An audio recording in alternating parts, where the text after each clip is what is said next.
Hey guys, welcome to episode 2 of Barely Thinking. This is my chance to talk to you guys kind of off the cuff, discussing just different issues, things that are on my mind, things that you guys request. Whatever's on my mind, it lets me shoot the shit. But anyway, today's episode is simple definition. So gonna go over some things that kind of have stood out in terms of misuse amongst fandom and things like that. There are certain things that are subjective, and then there are some that aren't, so I'm going to try not to get too subjective, my thoughts versus whatever. Keep it official to not get opinions involved and stuff like that. Just two of them, and then we're going to go ahead and look at some stuff I've got coming in, as well as some stuff that I'm looking forward to this year. So anyway, the first one is Transformer. We all know what Transformers are, not the electrical boxes and things like that that knock out the whole entire blocks, electricity and things like that when a drop of rain hits them, but Optimus Prime, Megatron, you know, the Transformers, the brand. And that's the thing. Brand, copyright, Hasbro, Takara, IDW, Transformers. So the reason I bring this up is because on this channel I review a lot of Transformers that don't necessarily transform. Well, not necessarily transform, but they just plain don't transform. So we got the Flame toys, we recently reviewed the 3A, and every time you do it, you get that same old jargon of, it's not a Transformer if it doesn't transform. Then what the fuck is it? Is it a GoBot? Is it Voltron? Is it Getter Robo? Is it Mazinger? What the fuck is this thing that I'm reviewing here if it's not a Transformer? Fact is, Transformers, it's not a verb. It can be a verb. Transformer, transforming, you know, you can take it like that, but in this case, in terms of products and things like that, these are Transformers toys. They don't have to actually do the process of transforming to be a Transformers toy. I can understand if you don't like Transformers toys that don't transform, but don't come off ignorant or obtuse and say that it's not a Transformer, because it's still fucking Optimus Prime that I'm reviewing, whether it turns into a truck or not. It's very blatant, especially on the licensed ones and stuff like that. I mean, come the heck on, you know? It's just one of those deals. It doesn't necessarily irk me, but I kind of wonder why people take it there, because like I said, like whatever you want. Buy whatever you buy, don't buy whatever you buy. That's kind of your choice. But at the same time, saying something's not a Transformer, you know, I'll give you an example, right? Alpha Trion. I didn't see him transform in the G1 cartoon or anything like that. Is a toy of Alpha Trion not a Transformer toy because it doesn't transform? Rhetorical. Don't answer, don't comment. Yes, no, we all know the answer, okay? It's factual. So, it's one of those deals to where, again, I don't get it, kind of wanted to put it out there and stuff like that, just to see if this helps alleviate any of that stuff in the future and stuff like that. Say you don't like something, say you hate it, say this is junk because it doesn't transform, but don't say it's not a Transformers toy. Come the fuck on. And what's really weird is, I collect a variety of things, right? So, mostly Japanese, like super robots and things like that. Most of those, especially the high-end ones, like the big heavy die-cast things and stuff like that, I take pictures of, review, etc., a lot of them actually have transformations and things like that that the toys don't have.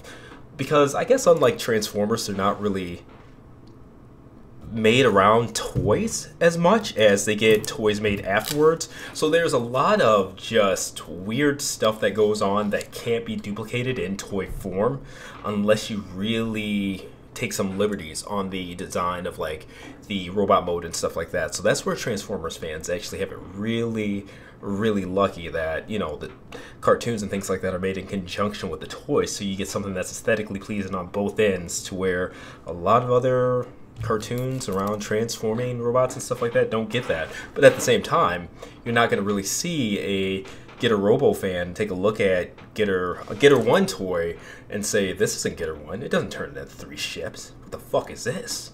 So I don't understand that, and I understand the Transformers community, they're a lot more used to having toys that transform and stuff like that, and all of that's fair. I think it's a standard that was made, you know, everybody's fair to want that in toys that they've had for the past 20-30 years or so now, you know what I mean?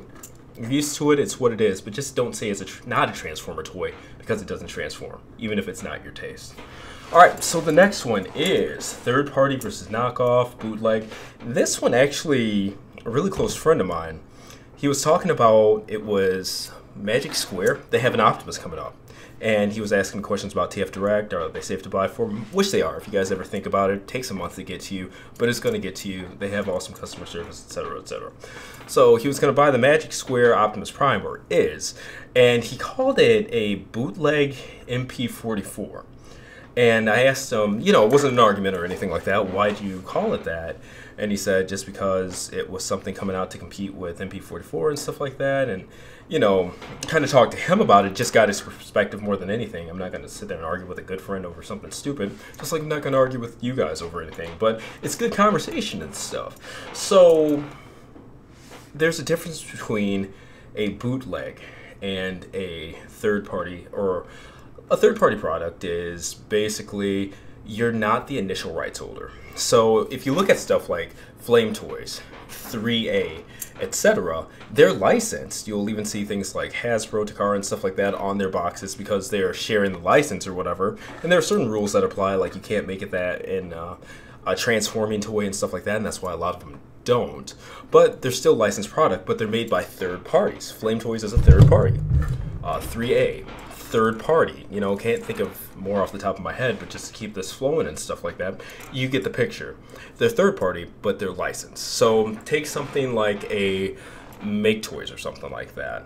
They can't call Optimus Prime. It's Striker Manus or whatever the hell their version of Optimus Prime is in whatever scale, you know, Iron Factory, like Ultimate Commander or something like that, because they don't have the license and the legal right to do that. So, you know, they do their thing, they work around it, etc., etc.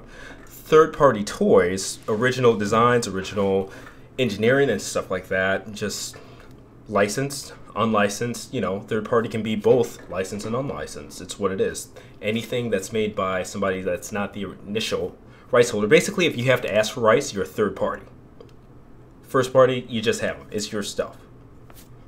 Boom. So, but then there's licensed, unlicensed, and I think you get the drift there. Now, bootleg, knockoff, direct copy of something particularly being sold under the guise that it is the real thing, that's the kind of stuff to where, you know, go overseas, I dare you to buy a Gucci bag and stuff like that at a sales stand. You know, it might look like it, but odds are it's not going to be that. That would be something that's a bootleg, direct copy, things like that. So, you know, I'll take one that I really like even. Neo Art, their Evangelion version of Leonidas, right? So, Perfect Effect, they're a third-party company. They're not licensed or anything like that, so third-party unlicensed product. But NeoArt took their design completely, copied it over, but they actually improved upon it. So knockoffs, they don't just have to be like, oh, this is cheaper, this is shitty materials, etc., etc. They actually improve the hell out of the joints and stuff like that, and it just plain plays better than the original. And you can see that in my review. I compare them and stuff like that. It's technically a better toy, but it's a direct copy and thus a knockoff of Perfect Effect. So that's that, just kind of knocking out some of those definitions and stuff like that, because they get tossed around, and I don't know what it's like on other YouTubers' channels and stuff like that. I don't watch a lot of reviews because that takes time, and that's time that I could be spending putting out material for you guys. You know, I'd rather put out product than watch other people's. That's just what it is.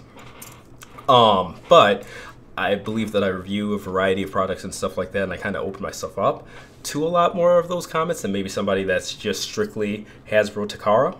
And, you know, rightfully so, but at the same time, trying to knock out some of those definitions and things like that, rather than writing the same responses over and over and over again, and then once you square it off in a factual manner, the people who commented in the first place always disappear and never respond.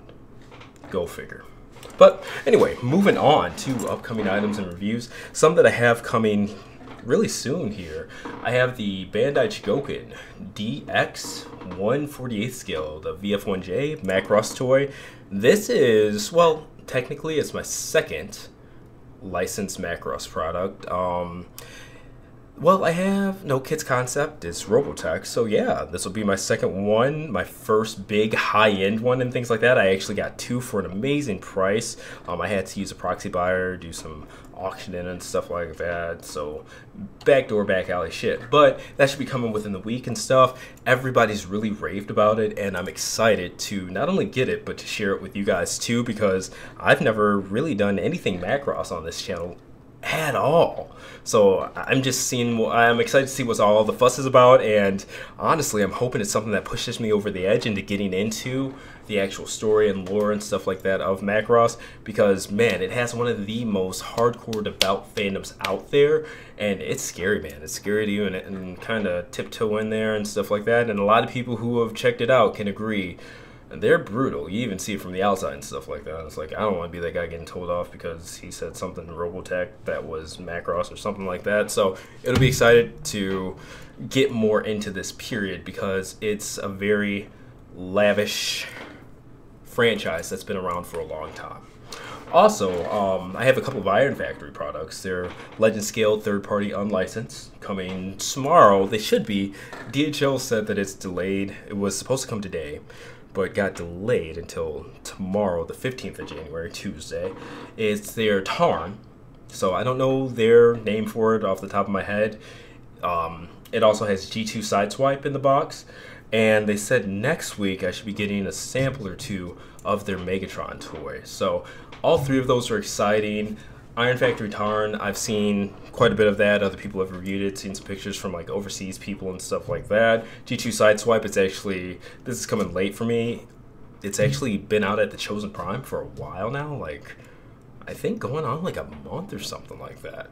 But their Megatron, pretty new, only seen like a single promo picture and stuff like that. Not a ton of reviews out, pictures, things like that, in hand ones at least, outside of the promo pictures. But that one I'm really excited for. It has accessories that make it look like 4 different iterations of Megatron. So like the minor Megatron, the IDW, it only turns into a tank, but its robot mode has a bunch of different forms. So you can make it look like the G1 gun Megatron as well as the comic Megatron and stuff like that. That one's really cool. Now things that are upcoming that I'm getting that just aren't en route right now. Sinnoh Ryobot, their Getter Devolution, Getter 1. This is the black Ryoma mode. Look up pictures and things like that. It's incredible. Sinnoh does black repaints like no other company, period. And this one especially just stands the hell out. It's beautiful. I don't know if they're going to do the add-on kit with the wings and things like that the red one have. They might do it later. It might be an exclusive. I don't know, but they haven't said anything about it yet. They've also got Grendizer coming out under the Ryobot line. That was actually due in January, but it's been pushed back to April. I got 3 of them because there are 3 different modes. It's him riding the spacer, him using the spacer as like this exosuit type armor, which is the craziest thing and the craziest take I've seen on his spacer, period. So I'm most excited for that, and then one to display just, you know, by itself. No spacer or anything like that. And the cool part about this release is that you could actually have it come with the big giant spacer or without, which is significantly less. I think it's like 100, 150 or something like that. So sister company Flame Toys, their shattered glass version of Drift, I actually paid for this at TFCon, and that's coming out in March, so that'll be sooner than I expected because it's already paid for. And that's the weird thing, when you prepay items, it's like a nice surprise, and I'm going to try to get into that more and more this year because I've never been in a situation where I can't afford it, but it's nice to have things paid off and be ahead and just know that, hey, that bill's behind me, instead of just kind of waiting for this $300-400 bill this month. You know what I mean? So yeah. But Takara, their masterpiece MP44 Optimus Prime, I believe that's coming in April 2019. I ordered mine from Yahoo Japan Auctions.